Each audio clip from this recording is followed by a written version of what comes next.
ठीक है। तो न्यूमेरिकल में क्या था, गिवन है binary channel so in the figure 15.6। 15.6 में आपको एक बाइनरी चैनल दिया हुआ है।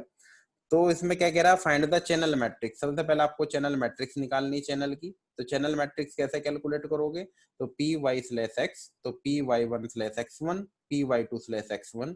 तो Y one slash X one आपका 0.9 आएगा, ये आ गया 0.9। दूसरा आएगा P Y two slash X one, Y two slash X one 0.1 आ गया। फिर यहाँ पर y1 स्लैश एक्स टू और y2 स्लैश एक्स टू। तो y1 स्लैश एक्स टू 0.2 आएगा आपका, यहाँ पर 0.2 आ गया। और 0.8 क्या आएगा आपका, y2 स्लैश एक्स टू 0.8 है, तो 0.8 यहाँ पर आएगा। ये आपकी क्या होगी, एक चैनल मैट्रिक्स हो गई। फिर उसके बाद में क्या किया हमने, उसके बाद में फिर इसने पूछा find P Y one and P Y two when P X one P X two. P X one P X two दिया हुआ था, P Y one P Y two आपको कैलकुलेट करना था।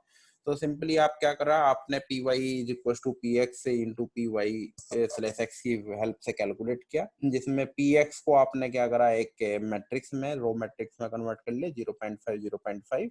और पी वाई स्लैश एक्स आपको दिया हुआ था, इसकी वैल्यू उठा करके आपने यहाँ पुट की, इन दोनों की मल्टीप्लीकेशन की, रो की कॉलम में मल्टीप्लीकेशन की, आपके पास में वैल्यू आ गई 0.55 एंड सेकेंड वैल्यू आई 0.45।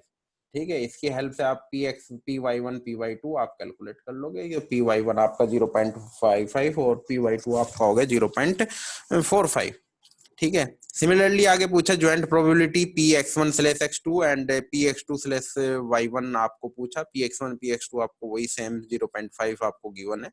तो उसमें क्या करा आपने, डायगोनल मैट्रिक्स का यूज किया था कि पी एक्स ऑफ डी आप लेके चले तो पी वाई स्लैश एक्स, तो इसको डायगोनल में आपने लिखा, किसको लिखा, पी एक्स को। पी एक्स आपका 0.5 था, इसको डायगोनल में लिखा, रिमेनिंग पार्ट आपके 0 हो गए।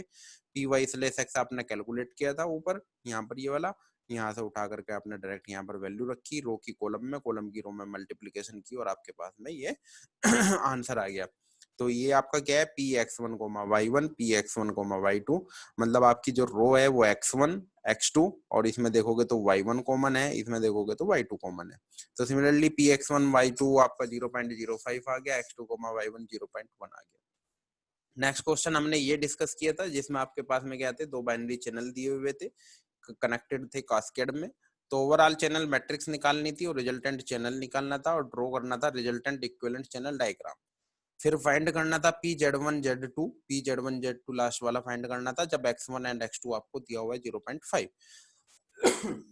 तो इसमें सीधा सीधा सा मतलब ये एक फॉर्मूला था, जिसमें P Y is equal to P X से P Y slash X use किया था, जिसमें फिर P Z is equal to आपका P X into P Y by X, P Z Y by, इसमें क्या करा, ये वाली वैल्यू इसने पी एक्स से इसकी जगह पर वैल्यू को पुट कर दिया था। इसके कैंसिलेशन होने के बाद में आपके पास आया था p x P Z by x. ठीक है। तो आपको तो रिजल्टेंट निकालनी थी, तो रिजल्टेंट निकालने के लिए आपको क्या चाहिए, पी जेड स्लैश एक्स ये चाहिए। तो उसको दो पार्ट में डिवाइड कर दिया, y स्लैश एक्स और z स्लैश वाई। तो पी वाई स्लैश एक्स आप कैलकुलेट कर लोगे इसकी हेल्प से, इतना portion P Z Y Z slash Y ये आप कैलकुलेट कर लोगे इसकी हेल्प से। इन दोनों का फिर आप क्या करोगे, मल्टीप्लीकेशन कर दोगे। मल्टीप्लीकेशन के बाद में आपका 0.83 0.17 0.34 ये आपका आ गया था।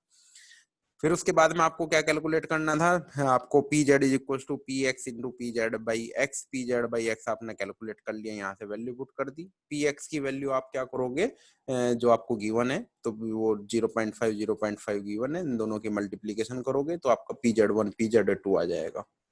ठीक है। नेक्स्ट क्वेश्चन पे बढ़ते हैं अब हम। यहाँ पर दिया हुआ है एक channel has the following channel matrix. एक चैनल है जिसकी एक चैनल मैट्रिक्स दी हुई है, पी वाई स्लैश एक्स हमें दिया हुआ है।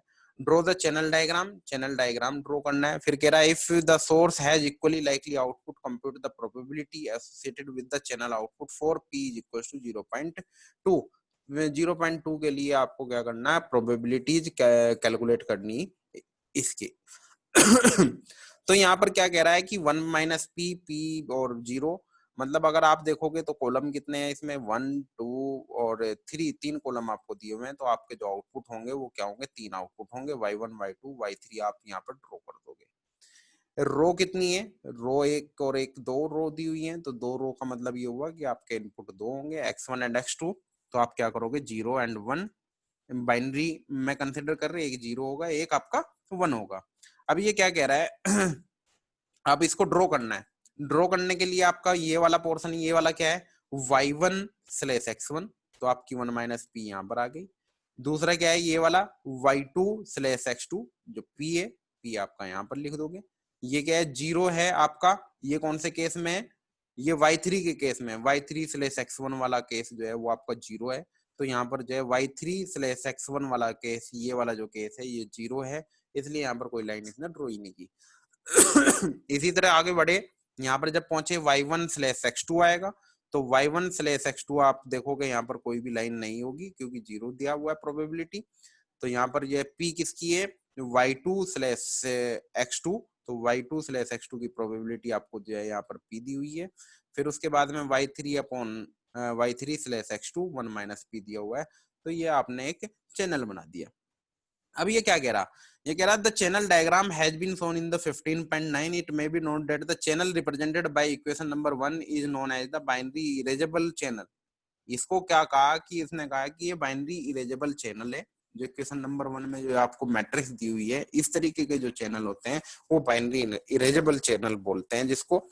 ठीक है, इसमें क्या कह रहा है, the binary erasable channel has 2 input. Binary erasable channel में आपके 2 इनपुट होंगे, 0 और 1, और 3 आउटपुट होंगे जिसमें y1 0 होगा, y2 e होगा और y3 1 होगा, मतलब वही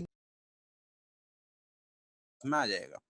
ठीक है, तो इसी की हेल्प से आप मतलब जो है आपको चैनल मैट्रिक्स दी हुई थी, चैनल मैट्रिक्स से आप क्या कर सकते हो, आप अपना चैनल डायग्राम ड्रॉ कर दोगे। चैनल डायग्राम आपका ड्रॉ हो गया। दूसरी चीज ये क्या कर रहे हो आप, आपको इक्वली लाइकली आउटपुट थे, तो इक्वली लाइकली आउटपुट में मतलब आपने 0.5 px की वैल्यू ले ली, और जिसमें आपको py/x से आपको क्वेश्चन में दिया हुआ था, p की वैल्यू 0.2 पुट करी, 0.2 पुट करके आपकी मैट्रिक्स ये आ गई। इसमें 0.5 की मल्टीप्लीकेशन की, आपके पास में आंसर 0.4 0.2 0.4 आ गया, जिसमें आपके पास में py1 0.4, py2 0.2 and py3 will be equals to 0.4 होगा। ठीक है, नेक्स्ट टॉपिक है आपका conditional and joint probability, joint entropies. तो कंडीशनल और ज्वाइंट एंट्रोपीज के फॉर्मूले क्या होते हैं, ये फॉर्मूले आपको न्यूमेरिकल में भी हेल्प करते हैं, ये याद करने बहुत जरूरी है। ठीक है, ये क्या कह रहा है, using the input probabilities, input probability pxi, output probabilities आपकी कितनी दी हुई है pyj, and the transition probabilities को लिखा pyj/xi, and the joint pxi, yj। भाई pxi ये है आपकी इनपुट प्रोबेबिलिटी, pyj आपकी आउटपुट प्रोबेबिलिटी, pyj/xi ये आपकी ट्रांजिशन प्रोबेबिलिटी है, और pxi, yj ये आपकी joint probability. Let us define the following various entropy function for a channel with m inputs and n outputs। ठीक है, अब ये क्या कह रहा है कि आपको क्या करना है, मैं एक चैनल दिया हुआ है जिसमें आपके कितने इनपुट दिए, m इनपुट दिए हुए हैं और आपके n आउटपुट दिए हुए हैं, उसकी हेल्प से आपको कैलकुलेट, ये आपकी कंडीशनल और ज्वाइंट प्रोबेबिलिटी के फॉर्मूले डिफाइन करने। तो सबसे पहले आपका एंट्रोपी का फॉर्मूला आया कि hx इज इक्वल टू क्या होगा, hx, यहाँ पर बात हो रही है x की, x क्या है आपका इनपुट है, और x जो इनपुट होगा वो क्या होगा आपका बेटा, जस्ट ए मिनट बेटा, पूरा वो कर लेता हूँ फुल स्क्रीन में। हाँ जी, तो यहाँ पर जो बात हो रही है, यहाँ पर बात हो रही है किसकी, किसकी बात हो रही है बेटा, ये इनपुट की बात हो रही है। तो इनपुट प्रोबेबिलिटी आपकी कितनी है, pxi, और फॉर्मूला एंट्रोपी का फॉर्मूला क्या था, एंट्रोपी का फॉर्मूला था probability into amount of information. तो अमाउंट ऑफ इंफॉर्मेशन होती है log बेस टू 1/px, अगर px को ऊपर ले जाते हैं तो आपका क्या आ जाता है, माइनस साइन बाहर आ जाता है। तो माइनस साइन के साथ में आपका क्या आ गया, pxi into log base two pxi आ गया आपका। ठीक है, ये इनपुट अगर बात करेंगे इनपुट एंट्रोपी की, तो hx इज इक्वल टू आपका क्या होगा, एक ये इनपुट एंट्रोपी। फिर उसके बाद में आउटपुट एंट्रोपी की बात करते हैं तो hy होगा, और hy होगा आउटपुट में आपका क्या आया, pyj आपका क्या होगा, pyj आपका आउटपुट की प्रोबेबिलिटी होगी, और log बेस टू pyj ये अमाउंट ऑफ इंफॉर्मेशन होगा आउटपुट साइड में, और ये आपका क्या आएगा, माइनस साइन आएगा। दूसरी चीज ये कि जब इनपुट की बात हो रही है तो इनपुट आपके क्या है, m है, m इनपुट है आपके, तो इसकी जो लिमिट रहेगी i is equal to 1 to m रहेगी। जब आपके बात हो रही है आउटपुट की, तो आउटपुट के केस में j इज इक्वल टू 1 से लेकर के स्मॉल n तक आपकी लिमिट रहेगी। ठीक है, अब आगे बढ़ते हैं। अब अगला आया ये ट्रांजिशन वाले हैं। ट्रांजिशन में आपका क्या आएगा, transition probabilities H X slash Y. ठीक है, तो जब एच स्लैश वाई हो या एच वाई स्लैश एक्स हो, जब भी हम ट्रांजिशन एंट्रोपी की बात कर रहे हैं, तो ट्रांजिशन एंट्रोपी में सबसे पहली चीज तो ये समेशन दोनों लगेंगे। माइनस साइन तो हम कॉमन ले ही रहे, क्योंकि हम क्या कर रहे हैं, जो भी अमाउंट ऑफ इन्फॉर्मेशन है उसको ऊपर की साइड रख रहे हैं, 1/n में लेके नहीं चल रहे। ठीक है, तो आपके पास में क्या आया, पहले तो आपने आउटपुट की वाली जो लिमिट थी j equal to 1 to n रखी, summation i equal to 1 to m रखा। अब यहाँ पर जब भी ट्रांजिशन की बात हो रही है, तो आप यहाँ पर गौर से देखोगे, अमाउंट ऑफ इंफॉर्मेशन पे देखो, तो log बेस 2 रहेगा p xi स्लेस yj। यहाँ पर आप देखोगे तो log base 2 p yj slash xi। मतलब कहने का ये है कि यहाँ पर x स्लेस y था, तो यहाँ पर भी x स्लेस y आया, यहाँ पर y स्लेस x था, तो यहाँ पर भी y स्लेस x आया। ठीक है, कॉमन क्या है दोनों में, अगर आप देखोगे p xi yj, जो आपकी ज्वाइंट प्रोबेबिलिटी है वो दोनों में सेम रहेगी। तो फॉर्मूला याद करने में कोई दिक्कत, फॉर्मूला याद करने के लिए क्या चाहिए, जैसे इनपुट था तो इनपुट एंट्रोपी के लिए hx था, तो hx में क्या करना आपको, सिंपल सा pxi इनपुट होगा, log बेस 2 pxi होगा, hx में आपका क्या है y मतलब आउटपुट, आउटपुट में आपका pyj into log base 2 pyj होगा आपका। तब यहाँ पर किसकी बात हो रही है, ये बात हो रही है ट्रांजिशन एंट्रोपी की। जब ट्रांजिशन एंट्रोपी की बात करेंगे, ट्रांजिशन एंट्रोपी में यहाँ पर जो लिखा जाएगा बाहर, जो ये प्रोबेबिलिटी होगी, ये आपकी ज्वाइंट प्रोबेबिलिटी लिखोगे। यहाँ पर जो अमाउंट ऑफ इंफॉर्मेशन की बात करोगे, जब आप अमाउंट ऑफ इंफॉर्मेशन की बात करोगे, कोई सा भी केस ले लो, उसमें क्या होगा, सेम जो यहाँ पर ट्रांजिशन है, एक्स स्लेस वाई है तो X slash Y, Y slash X है तो वाई स्लेस एक्स रहेगा। और जब यहाँ पर ट्रांजिशन प्रोबेबिलिटी हो रही है, तो आपका क्या रहेगा, लिमिट आपकी जे की भी रहेगी और आपकी आई की भी रहेगी। क्यों रहेगी, क्योंकि आप जो यहाँ पर अंदर की साइड में जो प्रोबेबिलिटी लेके चल रहे हो, वो ज्वाइंट भी लेके चल रहे हो और ट्रांजिशन वाली भी लेके चल रहे हो। ठीक है, एक फॉर्मूला और आएगा इसमें, जिसमें आपका ज्वाइंट वाला लेके चलेंगे हम, तो एच एक्स कोमा वाई, ये ज्वाइंट प्रोबेबिलिटी, इसमें क्या आया आपका P x I comma Y J and amount of information log base two p xi yj। मतलब यहाँ पर x y है तो यहाँ पर भी x y आया। और यहाँ पर जो है, अगर आप तीनों के केस में कंपेयर करोगे, यहाँ से देखो तीनों केस में आप कंपेयर करोगे, तो यहाँ आपकी ज्वाइंट की प्रोबेबिलिटी रहेगी, और जो अमाउंट ऑफ इंफॉर्मेशन में जो भी आपका यहाँ पर ट्रांजिशन है या ज्वाइंट है, वो एज इट इज यहाँ पर शो हो जाएगा। ठीक है, माइनस साइन सब में कॉमन है, ऊपर से लेकर नीचे तक सब में कॉमन साइन रहेगा। आप देखोगे सबमिशन, देखोगे आपका जे का सबमिशन सब में है, आप देखोगे आई का सबमिशन भी आपको क्या दिखाई दे रहा, सबके सब में एज इट इज इक्वल दिखाई दे रहा है। ठीक है बेटा, तो these entropy can be interpreted as under, उनको थोड़ा सा डिफाइन करने की कोशिश की गई। ये कह रहा है H X is the average uncertainty of the channel input, and H Y क्या है आपका average uncertainty of the channel output. Conditional entropy H slash x Y दिया है, it is a measure of average uncertainty remaining about the channel input after the channel output has been observed. और h x slash y is sometimes called as the equivocation of x with respect to y, and the conditional entropy h y slash x is the average uncertainty of channel output given that the x was transmitted। और joint entropy जो दी हुई है, this is the average uncertainty of the communication channel as a whole। ये आपका जो होगा ना H X comma Y होगा, ज्वाइंट एंट्रोपी की बात हो रही है, मिसप्रिंट है। टू यूजफुल रिलेशन, फिर यहाँ पर दो यूजफुल रिलेशन भी दिए इसने। इसने कहा H X comma Y is equal to H X slash Y plus H Y. ठीक है, या फिर क्या होगा, एच वाई स्लेस एक्स होगा, तो एच एक्स को ऐड करेंगे। ये दो इंपॉर्टेंट रिलेशन भी हैं जो हम बाद में मतलब हमारे काम आते हैं। ठीक है, तो ये जितनी भी कंडीशनल या फिर ज्वाइंट एंट्रोपी थी, इनपुट एंट्रोपी क्या है, आउटपुट एंट्रोपी क्या है, फिर या फिर ट्रांजिशन में आपकी एंट्रोपी क्या है, या फिर आपकी ज्वाइंट की एंट्रोपी क्या है, वो सारे फॉर्मूले यहाँ पर आपने डिस्कस किए।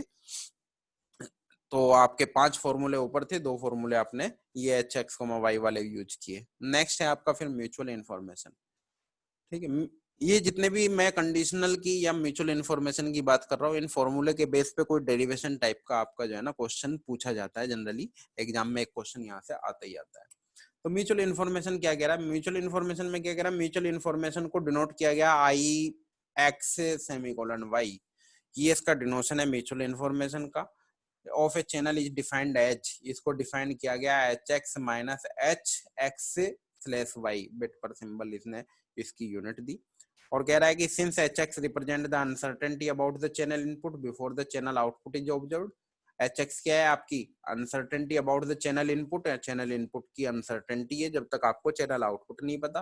एच एक्स स्लैश वाई आपका रिप्रेजेंट है uncertainty about the channel input after the channel output आपका ऑब्जर्व है। तो म्यूचुअल इन्फॉर्मेशन रिप्रेजेंट क्या हुआ आपका uncertainty about the channel input that is resolved by observing the channel output. तो ये फॉर्मूला आपको याद रखना अमाउंट ऑफ वो एवरेज इन्फॉर्मेशन का, जो न्यूमेरिकल में आपके यूज होंगे। फिर उसके बाद में properties of the mutual information. Mutual information की कुछ प्रॉपर्टीज हैं जो म्यूचुअल इन्फॉर्मेशन की प्रॉपर्टीज, इनके इंडिविजुअल आपके डेरिवेशंस भी आएंगे आगे जब हम पढ़ेंगे, और इन पे बेस्ड आपके न्यूमेरिकल्स भी बनते हैं। तो पहली प्रॉपर्टी कह रहा है कि आई एक्स से सेमीकोलन वाई कर दो या वाई सेमीकोलन एक्स कर दो, तो आपके जो म्यूचुअल इन्फॉर्मेशन है डिनोशन आप इस तरीके से करो या उस तरीके से करो, आपका क्या आएगा सेम आएगा। दूसरा कह रहा है कि जो आपका म्यूचुअल इन्फॉर्मेशन है आई एक्स से semicolon Y is greater than equal to zero, तो ये आपका हमेशा क्या होगा greater than equal to zero होगा, नेगेटिव में नहीं आएगी म्यूचुअल इन्फॉर्मेशन। दूसरा फिर क्या कहा I X semicolon Y is equal to H Y minus H Y slash X करके लिखा है इसने। तो मतलब आप ये वाला फॉर्मूला देखोगे और ये वाला फॉर्मूला देखोगे तो दोनों में क्या डिफरेंस है। अगर यहाँ एच एक्स है तो आप देखोगे कि एक्स स्लैश वाई है, यहाँ वाई है तो वाई स्लैश एक्स है, ठीक है, दोनों में चेंज हो गया। मतलब अगर यहाँ पर इनपुट वाली एंट्रोपी लेके चल रहे हो तो यहाँ पर जो ट्रांजिशन होगी एक्स स्लैश वाई वाला ट्रांजिशन होगा, अगर आउटपुट लेके चल रहे हो तो वाई स्लैश एक्स वाला होगा आपका। फिर एक कह रहा है कि अमाउंट ऑफ इंफॉर्मेशन ये भी है कि आपकी दोनों एंट्रोपी इनपुट और आउटपुट एंट्रोपी को वो कर लो और आपकी ज्वाइंट एंट्रोपी उसमें से माइनस कर दोगे तो भी आपका म्यूचुअल इन्फॉर्मेशन आपका फॉर्मूला मिलेगा। ठीक है, तो इनकी हेल्प से आप जब कुछ वेरियस टाइप के न्यूमेरिकल्स आप लोग यहाँ पर डिस्कस करेंगे, हम आगे नेक्स्ट उसमें पढ़ेंगे। ठीक है ना बेटा, अब थोड़ा सा आगे बढ़ते हैं। नेक्स्ट क्वेश्चन दिया हुआ है आपको यहाँ पर, for a lossless channel prove that. Lossless channel दिया हुआ है और उसमें प्रूव करना है कि H X slash Y is equal to zero होता है, ये आपको प्रूफ करना है। अब लॉसलेस चैनल के लिए क्या कह रहा है, लॉसलेस चैनल कौन सा होगा, लॉसलेस चैनल कुछ इस प्रकार से बनाया है इसने y1 slash x1 y2 slash x1। तो आपका लॉसलेस चैनल क्या था, ऊपर जब हमने पढ़ा था सबसे पहला हमारा जो चैनल था वो आपका डिटरमिनिस्टिक चैनल था। लॉसलेस चैनल सबसे पहले वाला था जिसमें हमने क्या कहा था, वन नॉन जीरो एलिमेंट होगा आपका हर एक कॉलम में, तो हर एक कॉलम में आपका नॉन जीरो एलिमेंट होगा, तो जो आपका रो वाइज आपका जो सम होगा वो 1 होगा ही। तो ये 3/4 1/4 ये आपका एक एक के कॉलम में चलते जाएंगे, 1/3 2/3 और ये आपका 1 आएगा। ठीक है ना, ये वाला लॉसलेस चैनल था जो हमने पिछले उसमें लेक्चर में पढ़ा था। अब वो क्या कह रहा है कि when we observe that the output yj in a lossless channel as shown in the figure, it is clear that which xi was transmitted, this means that pxi slash yj is equal to 0 और 1। तो वो कह रहा है कि जो transition की probability होगी P x I slash Y J की जो वो प्रोबेबिलिटी है वो 0 है या 1 है। तो यहाँ पर इसने कुछ इसी तरीके से एक्सप्लेन करने की कोशिश की कि जो x1 x2 x3 यहाँ पर इनपुट है वो आउटपुट आपका y2 y3 y4 y5 तक है। तो जो आपका x1 स्लैश y1 या x1 स्लैश y2 उनका जो समीशन आप जो कैलकुलेट करोगे तो वो ज्वाइंट की जो आपकी ये वाली ट्रांजिशन प्रोबेबिलिटी है वो 0 या 1 होगी। फॉर्मूला लगाया इसमें, कौन सा वाला फॉर्मूला लगाया, एच एक्स स्लैश वाई वाला फॉर्मूला लगाया। एच एक्स स्लैश वाई में आपका क्या आया, तो यहाँ पर तो आपकी जो अमाउंट ऑफ इंफॉर्मेशन होगी तो वो कितनी आएगी, log base two P x I slash Y J, क्योंकि यहाँ पर एक्स स्लैश वाई था तो यहाँ पर भी आपका कितना आया एक्स आई स्लैश वाई जे आया आपका, और ये आपकी प्रोबेबिलिटी यहाँ पर ज्वाइंट वाली एज इट इज रहेगी। ठीक है, अगर इस ज्वाइंट प्रोबेबिलिटी को हम पार्टीशन करें, मतलब इसका फॉर्मूला यूज करूं, तो मैं P x I slash Y J आएगा और पी वाई जे मल्टीप्लीकेशन में आएगा, उस पी वाई जे को मैंने बाहर रखा। ठीक है, अब क्यों करा इसको इसलिए करा क्योंकि लॉसलेस चैनल के लिए P x I slash Y J आपका 0 है 1 है, तो ये अगर 0 होगा तो ये 0 ऑटोमेटिकली हो गया, अगर ये 1 होगा तो आपका क्या करोगे, आप यहाँ पर वैल्यू रखोगे log 1 बेस 2 पर, तो उस केस में क्या होगा, आपका ये वाली जो चीज है एक्स स्लैश वाई वाली एंट्रोपी आपकी 0 होगी। तो अगर आप इनर सबमिशन में देखोगे 0, because they are in the form of 1 into log 1, या तो मतलब 1 है तो log 1 की फॉर्म में है, या 0 इंटू log 0 की फॉर्म में है। तो अगर किसी भी तरीके से हम कंक्लूड करेंगे तो लॉसलेस चैनल के लिए हम कहते हैं कि H excess less Y equal to आपका क्या होगा, हमेशा 0 होगा। इसी तरीके से आगे कहा इसने इसने कहा कि given a noiseless channel with M input symbol, M input symbol दिए हुए हैं, एम आउटपुट सिंबल दिए हुए हैं, ये मिसप्रिंट है, नहीं इक्वल है, हाँ सॉरी। तो नॉइजलेस चैनल है तो आपके इनपुट और आउटपुट आपके इक्वल दिए हुए हैं कि एम इनपुट है एम आउटपुट है, तो आपको प्रूफ करना है कि H X is equal to H Y होगा और H Y slash x is equal to 0 होगा। तो नॉइजलेस चैनल में क्या होता है कि रो और कॉलम दोनों में आपका क्या होगा, 1 1 होगा। तो इनपुट पे आपका x1 x2 x3 x of m तक जाएगा, आउटपुट y1 y2 ym तक जाएगा। जो आपकी प्रोबेबिलिटी है वो आपकी कितनी होगी, 1 1 होगी सबके केस में। तो नॉइजलेस चैनल है। तो यहाँ पर क्या कह रहे हैं कि नॉइजलेस चैनल के केस में पी वाई जे स्लैश एक्सआई जो है आपका वो 1 होगा या 0 होगा। तो 1 हुई प्रोबेबिलिटी, मतलब पी वाई जे स्लैश एक्सआई का मतलब क्या हुआ कि पी y1 से स्टार्ट हुआ और x1 वाला जो ये प्रोबेबिलिटी है 1 है। तो 1 किसके केस में, जब आपका i इक्वल टू j है। अगर मतलब y1 x1 की बात करेंगे तो 1 है, y2 x2 की बात करेंगे तो 1 है, y3 x3 की बात करेंगे 1 है, ym xm की बात करेंगे 1 है। अगर मैं y2 x1 देखूंगा तो कोई लिंक नहीं है तो वो 0 होगा। तो अगर i और j इक्वल नहीं है तो उस केस में आपकी प्रोबेबिलिटी ट्रांजिशन की क्या होगी, 0 होगी। ठीक है।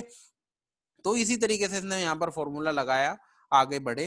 तो अब यहाँ पर वही वाला फॉर्मूला फिर इसने यूज किया जो ज्वाइंट प्रोबेबिलिटी पी एक्स आई कोमा वाई जे, इसका फॉर्मूला इसने लगाया यहाँ पर क्या कि P Y J slash X one into P x I. ठीक है।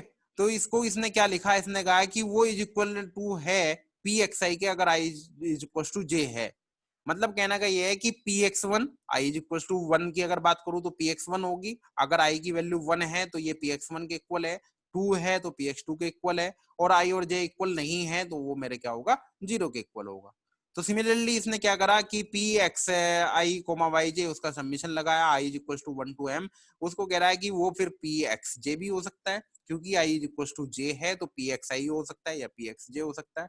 तो आपने फॉर्मूला यहाँ पर जो है एंट्रोपी के अलग अलग ये फॉर्मूले लगाए। एंट्रोपी का फॉर्मूला सबसे पहले लगाया H X is equal to लगाया। तो H X is equal to में P x I into log base two P x I आया आपके पास में, I is equal to 1 to m था। ठीक है। Using the equation number 5th and 6th से वी हैव 5th और 6th वाली जो इक्वेशन है इसमें अगर आप देखोगे तो पी एक्स आई की जगह पर आपने क्या रखा कि आपने क्या करा कि पी एक्स जे कर दिया। ठीक है। तो P Y J, P Y J और ये एच वाई के इक्वल होगी। तो H Y is equal to आपका क्या हो गया, यहाँ पर आप जो है पी वाई जे की जगह पर आप रख सकते हो पी एक्स आई, पी वाई जे की जगह पर पी एक्स आई आप रख सकते हो यहाँ पर। तो आप अगर देखोगे तो दोनों के दोनों चीजें, ये वाली चीज किसके इक्वल आ गई, आपकी एच एक्स के इक्वल आ गई। ठीक है। तो H X is equal to H Y आपके पास में पहला वाला जो डेरिवेशन था कि एच एक्स और एच वाई ये दोनों इक्वल होंगे।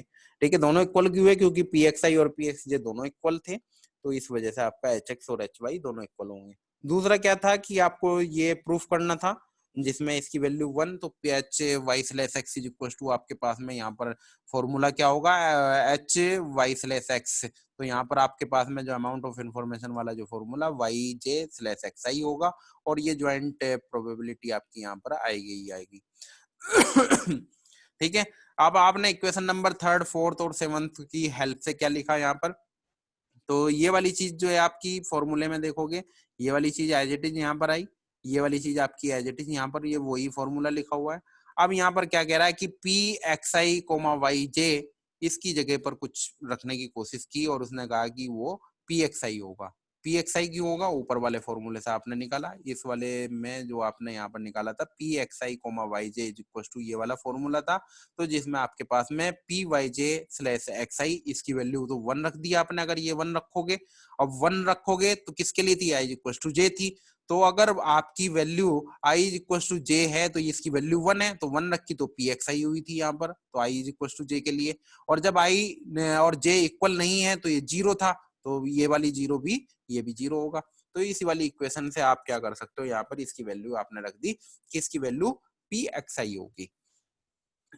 ठीक है। और ये वाली चीज as it is log base two p Y J slash x y as it is रहा। फिर आगे बढ़े तो इसने क्या करा कि आपका P x I into log one, जो ट्रांजिशन प्रोबेबिलिटी पी वाई जे स्लैश एक्स आई था उसकी जगह पर आपने रखा वन, और तो ये आपका log वन क्या होता है, जीरो होता है, तो ये आपका जीरो हो गया। ठीक है। इक्वेशन नंबर अगर आप देखोगे, इक्वेशन नंबर 1, 3 और 4 में अगर आप देखोगे तो P Y J slash x i इसकी वैल्यू आपकी कितनी थी, वन थी। और इनपुट आउटपुट आपके क्या है, तो ये वाली वैल्यू आपकी कितनी होगी, इसकी वैल्यू वन हो गई। ठीक है ना। तो आई और जे दोनों आपके क्या है, वन है ही, तो ये आपका यहाँ पर log वन हो गया, तो ये आपके पास में जीरो आ गया। ठीक है बेटा, आज यहीं तक रखते हैं फिर